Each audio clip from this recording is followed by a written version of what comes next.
Hey folks, Aaron here. Welcome back to the anime review. Today we're looking at episode 2 of Devil's Line. Now, I know the first episode was not well received by a lot of people. A lot of people had some issues with it. And the biggest thing I kept seeing was, oh, this is like Tokyo Ghoul, but with more romance. And I can't fully, say that's not true. I mean, this is a Senine work, but at the same time, as I told you guys in the first review, I've read some of the manga already for it.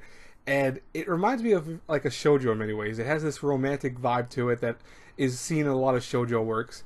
And ironically enough, that's where I think Devil's Line works the best, is when you have Yuki and Tsukasa, together. And you see also the romances between some of the vampires and how hard it is between them because of their vampiric nature. We learned this week, for example, that humans and vampires are like almost oil and water. The biggest problem is that with this one girl, she was married to a human, and all he did was cut himself. And she immediately went to a frenzy, stabbed him, and drained his blood. It's like, and she loved him. She did, she said it before. She was always trying to be very careful not to get hurt and to show him this, vampire side she had. But all it took was that one moment, and poof, that was gone. The relationship was torn apart. But it's not that she hated humans. She loved a human.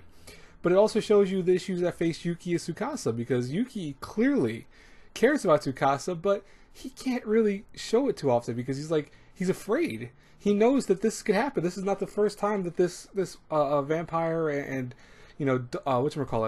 vampire and human relationship went so dark. He's seen it before many times because he helps out the police with their various issues. But lo and behold, he's still falling for Tsukasa, and that's seen in episode 2 where he's basically in love with her without, fully admitting it. I mean, he even went crazy on the professor who ended up attacking Tsukasa and trying to rape her. That was probably one of the best scenes of this, because the way they did it was just like the manga, and they captured just the essence of how Yuki just went ballistic. You saw his eyes turn blood red. He went to full vampiric state, beat the crap out of the professor. And, then when Yuki was trying to grab onto him, he's like, he tried his best to control himself and just had to get out of there. He had to leave. He put a coat on her and said, listen, just say a vampire came in and say that, this guy tried to rape you. That's it. But, it's so endearing to see these two, because I think they're the biggest factor to take away from the series is just them. Everything else is hit or miss. Like, the opening and closing song are okay. The animation sometimes is good. I just feel like sometimes it tries to be too hard, like a movie / crime drama. It doesn't do, I think, like certain movements very well, but it's not horrible. It's not the worst thing I've ever seen. But yeah, it's, again, the romance element is definitely the takeaway right now. Now, will this change further in? Yes or no? I'm not, like I said, I haven't read all the manga yet. I'm still trying to read some of them. But the thing is that I'm thinking of stopping up to a certain point because I want to see the rest of the anime and kind of be, just awed by that to see what happens with this, and then go back to see the manga differences.